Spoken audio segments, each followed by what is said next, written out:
Mr. Speaker, sir, I move the motion of thanks to the Governor for his address to the legislature. Mention has been made in the address about cyclone and famine in some districts. In this connection, I would like to point out that for many years we have had famines and cyclones in some parts of the country. So far as our state is concerned, we have had famine either on account of little rain or sometimes too much of it. In spite of the best efforts, we find that the resources for meeting such conditions are no longer available, and we do not know how we are going to solve these problems if famine and cyclone continues. Today we have to take into account what has happened in the past 3 or 4 years. Though the government have done much, it has always been felt to be very little. But I think with the experience that the government have in the past, it should be possible for them to go into the question of famine and the possible help that they have to render in future as quickly as possible. I wish to point out that some machinery should be constituted so that the conditions created by famines during the last 4 or 5 years may be studied, and it may be decided as to what can be done to give relief to the people as early as possible. I turn to the problem of agriculture. In our country, we should give the greatest attention to the agriculture. Whatever may be the size of our population, food has got to be produced. So far as our state is concerned, we have to intensify agricultural operations so that we may be able to grow much more than what we are doing now. If we adopt scientific methods of agriculture and use better manure, I think that it will be possible to increase production. It will be good if production committees are formed in every village. Then they may see how best we can improve agriculture. The government may help them to promote the sale of improved seeds and better manure. If the government interference is reduced and the people are helped to help themselves, it will create the necessary enthusiasm for development. So far as irrigation projects are concerned, at present no new irrigation projects are taken up, and work on the existing projects is being slowed down. In my opinion, slowing down any irrigation project on the ground of want of finance is not a sound policy.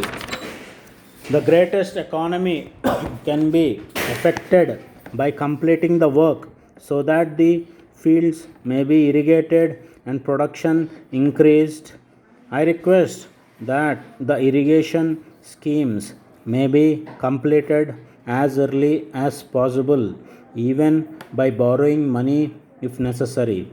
So far as electricity schemes are concerned, the government are trying to manage with the limited resources available.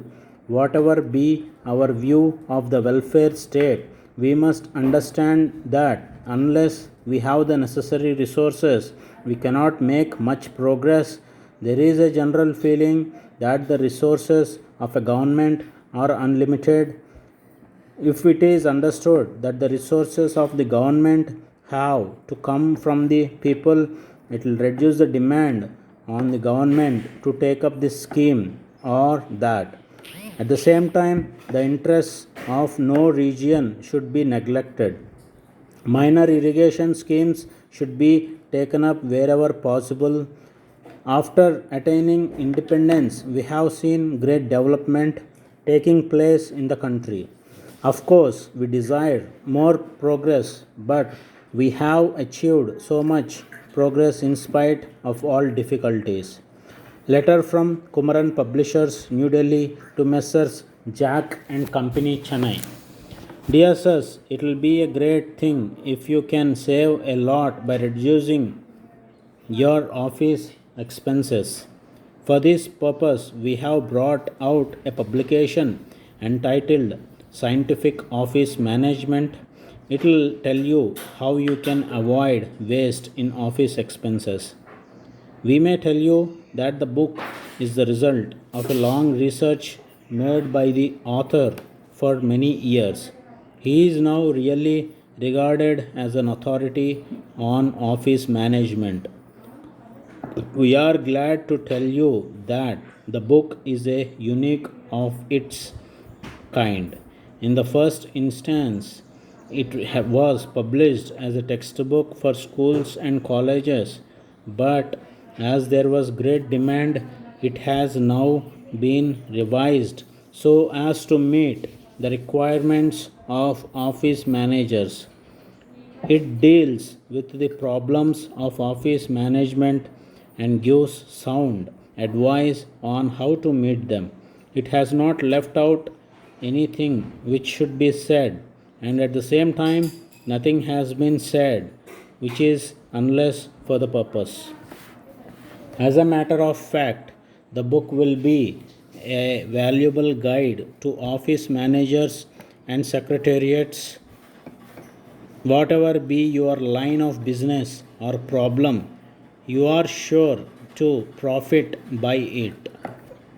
Please fill in the enclosed order form and send it to us. We shall be glad to send you the book by return of post. Yours faithfully.